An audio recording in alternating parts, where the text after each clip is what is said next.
Nigeria is a nation with a rich cultural tapestry and vast economic potential, which is grappling with an array of challenges that have culminated in widespread hardship for its citizens.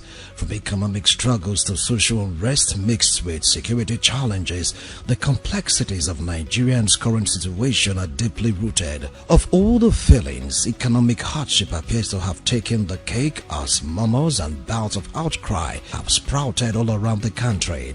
The inflation rate in Nigeria rose to 30% in February 2024, beating the 28.9% of December 2023 and market projection. The country has witnessed a hike in the prices of basic commodities and a decrease in the purchasing power of the currency. All this, coupled with mismanagement of resources and corruption, has led to a lack of economic diversification and widespread poverty. This economic hardship has fueled discontent amongst the population, giving rise to disruptive protests. Most recently, though, Nigerians have taken to social media and the streets to lament the steadily depreciating value of the naira and the dip in the standard of living. Protests have sprung up in states like Kano, Niger, and Oyo. Protests arise as a result of government neglect, lack of basic amenities or operation.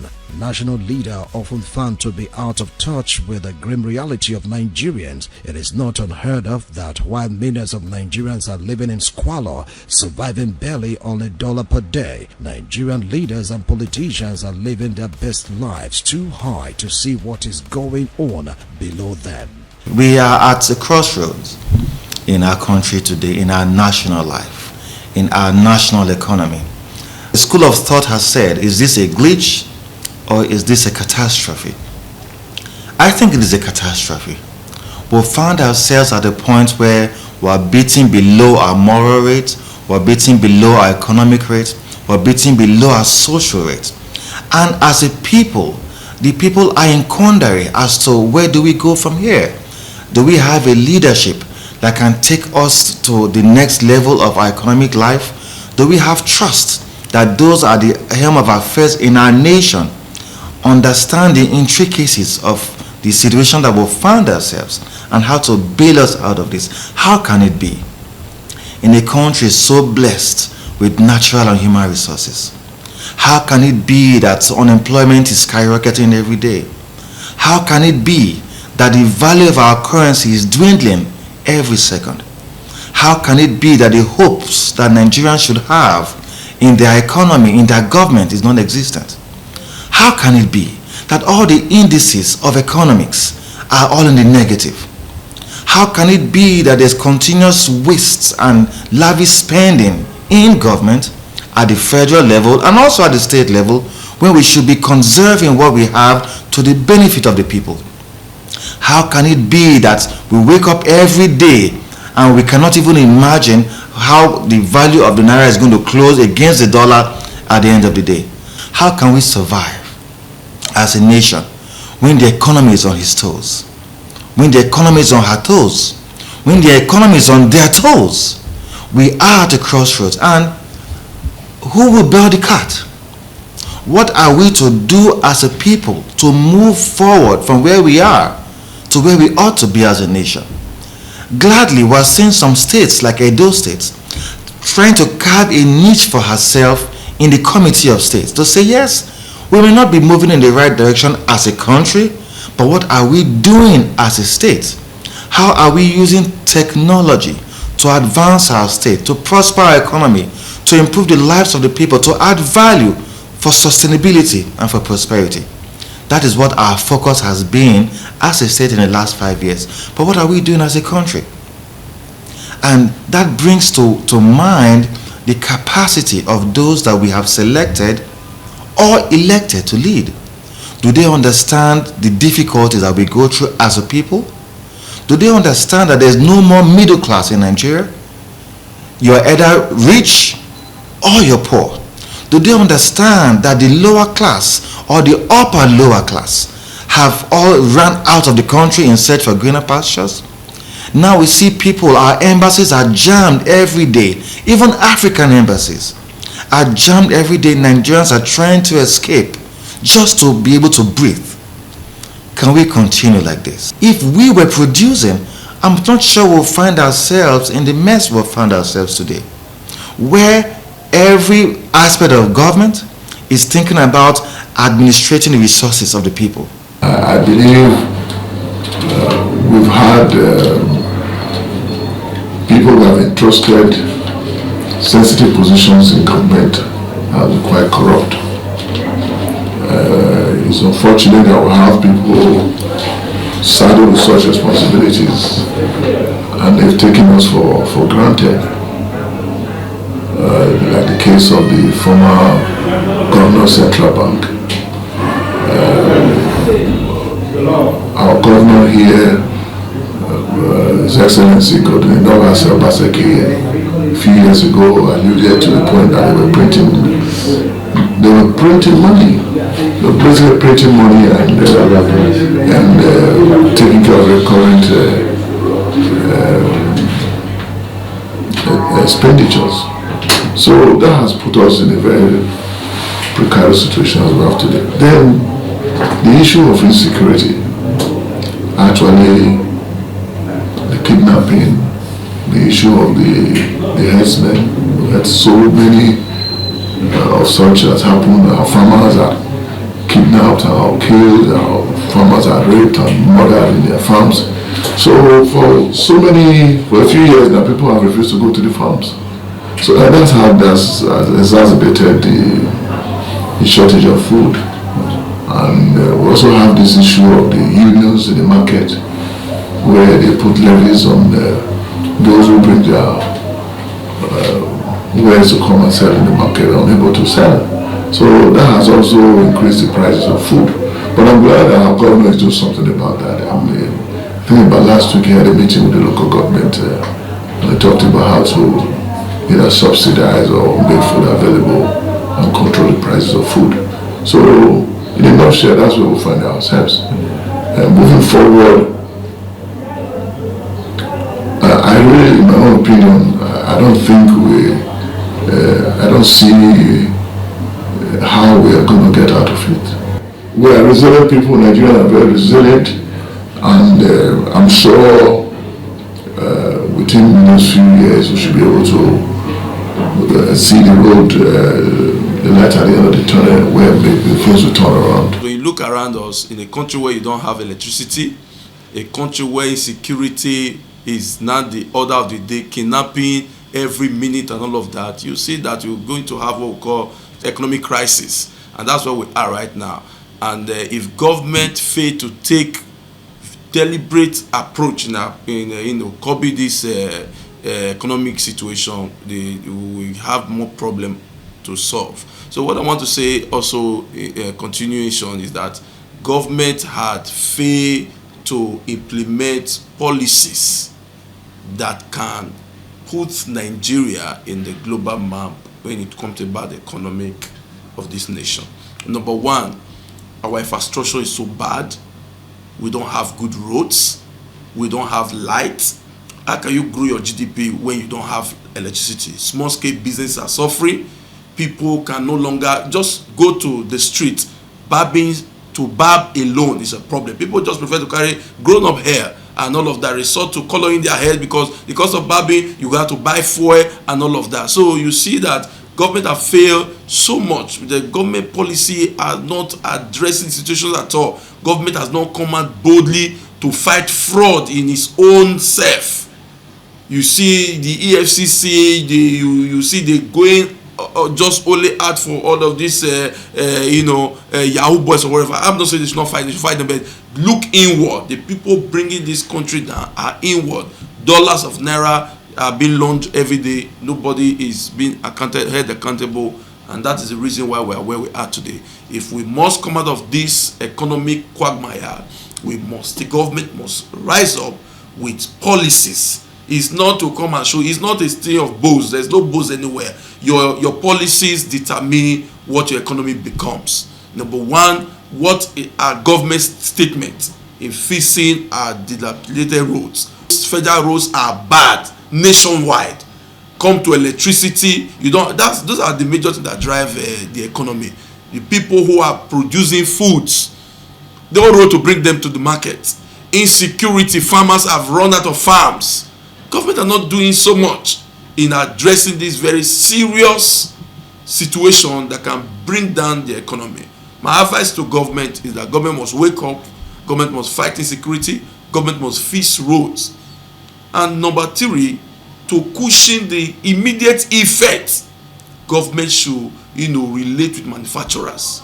Nigeria is currently experiencing its worst economic crisis in a generation, leading to widespread hardship and anger. A liter of petrol costs more than 3 times what it did 9 months ago, while the price of the staple food, rice, has more than doubled in the past year. These 2 figures highlight the difficulties that many Nigerians are facing, as wages have not kept up with the rising cost of living. Like many nations, Nigeria has experienced economic shocks from beyond the shores in recent years, but there are also issues specific to the country. Overall annual inflation, which is average rate at which prices go up, is now close to 30%, the highest figure in nearly 3 decades. The cost of food has risen even more by 35%. However, the monthly minimum wage set by the government, and which all employers are supposed to observe, has not changed since 2019, when it was put at 30,000 naira. This is what just $19, an equivalent of 15 pounds at current exchange rates. Many are going hungry, rationing what food they have or looking for cheaper alternatives. In the north, some people are now eating the rice that is normally discarded as part of milling process. The waste product usually goes into fish food. Widely shared social media videos indicated how some are reducing portion sizes. Patient survival rate in our hospitals have dipped due to high cost of drugs, some of which are more than 100% their former prices. Some of the sick in the country are going back to nature and traditional way of treating ailment because it's more affordable when compared to the free fall of the naira against the dollars. The economic landscape of Nigeria is marred by various adversities that have hindered its growth and development. One of the most pressing issues is the persistently high inflation rate, which has eroded the value of the Nigerian naira and made basic necessities increasingly unaffordable for the average citizens. Additionally, the volatility of the forex exchange rate has created instability in the business environment, making it difficult for companies to plan and operate effectively. Furthermore, the phenomenon of jackpot syndrome underscores the desperation of many Nigerians to seek opportunities abroad due to the lack of prospects at home, resulting in brain drain that deprives the nation of valuable talent and skills. Nigeria's economic hardship is multifaceted, encompassing various interconnected challenges that have contributed to the country's current state of economic distress. 5 key factors are responsible for what we are going through as a nation, and these are inflation and rising cost of living, forex exchange rate volatility, the jackpot syndrome and brain drain, insecurity, unemployment, and corruption. The corruption are eating depth into ourselves, into our human, into our nature, into our existence, that we now see corruption as part of our lifestyle. And with that, the economy is going to continue dwindling until we have a holistic approach to it. And that corruption is cutting across board. Look at the power sector that we are actually professionals in. You see that from the top to even the bottom it has no base, has no positive fitting. When we have things on ground, you see a whole lot of things will take shape itself. Look at the dollar. It's fluctuating, moving, skyrocketing, and you see that the whole thing doesn't even look as if it has any control because of our mono-economic activity we are practicing in Nigeria. It will not work like this. We have gotten so bad that nobody can even, the investors are not ready to come in anymore. Because the moment you invest today, the next minute you are out of business because of the inflation that has taken over everything. And what are things that we are supposed to do to bring ourselves together? If we have stiff penalties to certain things like this, we'll be able to contain them. We should have we should get to a point that we do capital punishment for things like this. And as such, people, it will go a long way to contain the excesses, the activities that are thwarted this economy to where we are today. The issue of high cost of living in Nigeria right now has become a household situation that a lot of persons are currently fighting to see how we can come out of this mess. Now, if you look very well, you discover that the situation of the high cost of living in Nigeria didn't start now. It was as a result of the failure of the system that was on ground.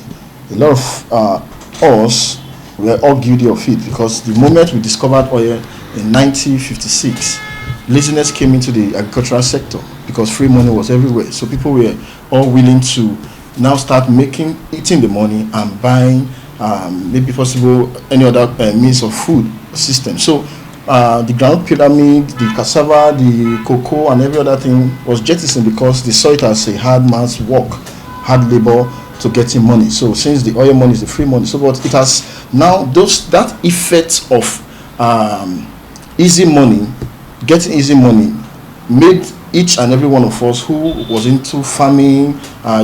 Most times in those days, you see even the civil servants, they were all encouraged into having a farm, even in their houses or in school. Those days when we were growing up, you see that in schools, there's a big section of the school field that they segregate for farming, but to encourage students, like this agricultural or agric and student association and all these things. So those things were things that people were doing to enhance agricultural knowledge in the society. But right now, because of the money, the dollar and all, we saw that that was not the way again to getting money to be rich, because this ideology of wanting to get rich, be rich. So the effect of this situation I just placed on ground has been what has been going on for years. What we are experiencing now is not what just started today. It had been from many years ago till this very time. So the effect that we are seeing is the hunger. People are hungry, people are starving, people are willing to, they are crying. So, but what will now be the solution? The solution is for government to go back. Let's go back to the way we were before 1956. Let's encourage farming. Let's put a soft loan to farmers and give out seminars to encouraging people on the benefit of farming right now. Because the truth is, I was telling some persons that the oil well right now is going to be agriculture, no longer the normal oil that we think we have. So if you understand this ideology that we are currently facing, you know that the solution to crumbling this hunger situation is going back to farming. Inflation and rising costs of living. Inflation has been a persistent challenge in Nigeria, with the country experiencing high rate of inflation for several years. The inflationary pressures have resulted in a significant increase in the cost of living, making it increasingly difficult for ordinary Nigerians to afford basic necessities such as food, housing, and healthcare. The rising cost of living has eroded the purchasing power of citizens, exacerbating poverty and inequality across the country. The high cost of living in Nigeria, it has really affected the entire citizen of Nigeria in different way. Even in my own part of specialization, we're into spraying. Like the body filler we are buying for 6,000 naira as at last year, January this it was 25,000 naira. In February now is 30,000 naira. It's too much, more than 100% increment on the body filler alone, and it has affect our customer because we are specialists. We use the real standard and the right specification of material. There's no way we can reduce our own materials. We have to increase our own as well, and by so doing, it has affect our own customers. Spraying a vehicle, which it was cheap before, but it has really increased now because of the price of material. Even the paint has increased more than 150% different from the former price. It's getting worse on a daily basis, which as an average Nigerian, I am not happy about the situation. Though the president came up with a policy, and the policy to devalue Naira was for the purpose of Nigeria to embrace Nigerian products. So as the foreign exchange is going up, goods that have been imported down the country become expensive. So we tend to look inward and buy products that are within the country. So by so doing, as we may do use of Nigerian-made products, by so doing, the value of Naira cannot be going up gradually. While people that are doing local production, putting more energy for their local production, and by so doing, then we not have enough in the warehouse that we cannot be exporting. So during that process, our foreign exchange cannot be gaining weight, our Naira gaining weight. Then before we know it, will not be competing with other countries. But the funny thing right now is that from the policy that is not favoring, the Nigerians themselves are also helping issues. How could you imagine products that are locally produced, that have nothing to do with dollar, are now competing with products that are being imported into the country via the foreign exchange? And that now brings us to the wickedness that I think is affecting everybody. Though the government themselves had made some policies that are not working, but within us as Nigerians, we have also made things worse for ourselves. Could you imagine this morning I learned that the bag of cement is now 7,000 and some change? Some said it's 8,000 naira. I was asking myself, does it mean that the raw materials Dangote or Boa is using is imported from abroad? The machineries that they are using for their production, they already bought these machineries even when dollar was at the rate of 200 naira per dollar. But I cannot imagine now production of cement skyrocketing up to 800 naira. That shows that the wickedness is within ourselves. Diesel price still remains the same. That is the only thing that would have affected the price of the cement, converting it from the production stage to the retailers. But could you imagine? So it gets to this stage as a result of the fact that we Nigerians within ourselves are not helping issues. We are just joining the government to make things worse for ourselves, because everybody wants to just cash out with the possible status opportunities that we have. So that is what I can say about this issue, that we as Nigerians, we should look inward and say, Abba, let's help ourselves. Things that we know that are within our range, let's make it, bring down the price so that the common man can actually have these things within. So that the government on their own should strengthen their policy, so that at the end of the day, the prices of commodities, prices of things come down, so that at the end of the day, we'll have enough for ourselves.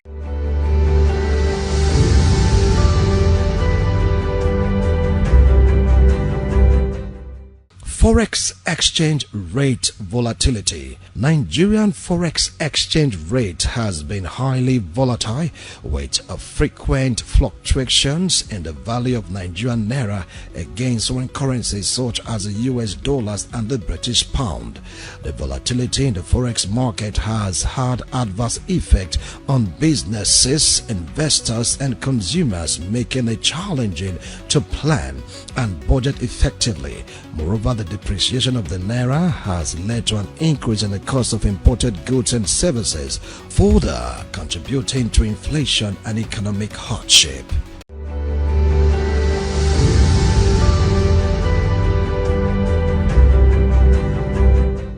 The Japa syndrome and brain drain. The phenomenon of Japa syndrome refers to the trend of young Nigerians leaving the country in search of better opportunities abroad. The brain drain resulting from Japa syndrome has had significant implication for Nigeria's economy, as it deprives the country of valuable talent and human capital.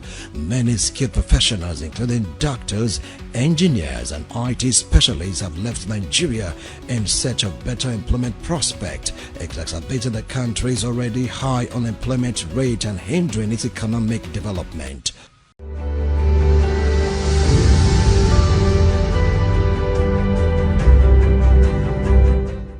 Corruption. Corruption is an antisocial attitude awarding improper privileges contrary to legal and moral norms, and impairs authorities' capacity to secure the welfare of all citizens. Corruption in Nigeria is a constant phenomenon. In 2012, Nigeria was estimated to have lost over $400 billion to corruption since independence. Corruption runs through every level of Nigerian government, from considerable contract fraud at the top through petty bribery, money laundering, scheme embezzlement and seizing salaries from fake workers. It is estimated that corruption within the state's apparatus cost the country billions of dollars annually. On Transparency International 2023 Corruption Perception Index, Nigeria scored 25 on a scale from 0, highly corrupt, to 100, very clean.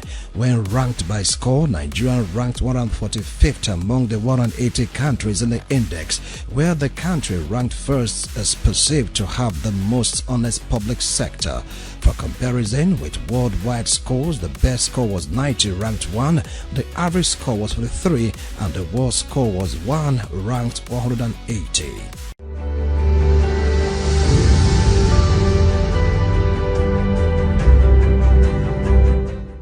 In Nigeria today, due to the economic hardship, many families are not able to make a decent meal. Many breadwinners are now begging for bread, occasioned by job losses due to harsh economic realities. The rate of suicide and suicidal thoughts is in the increase. Crime rate had quadrupled, making it difficult for security agencies to cope. Kidnapping, robbery, herders farmers clash is going unabated. The governors of various states in the federation are losing grip of security situation, and many Nigerians are not happy with the current situation. Despite this precarious time, there is light at the end of the tunnel. No situation, no matter how bad, persists forever. We are a wonderful people, a great nation. As we are going through these rough patches, heading for a better nation, be your brother's keeper. Check on friends and relatives, assist the best way you can. Share the little you have with one another. By all means, stay healthy by inculcating a healthy lifestyle, by encouraging disease preventive measure, knowing fully well that the cost of drugs and hospital bills is far above the reach of many Nigerians. Times are tough now. This is undeniable. With good government policies, positive economic reforms, good security network, less corrupt practices, job creation, adequate power supply laced with quality education, and proper management of our God-given resources, we will definitely get out of this quagmire. Wilson Omasho reporting.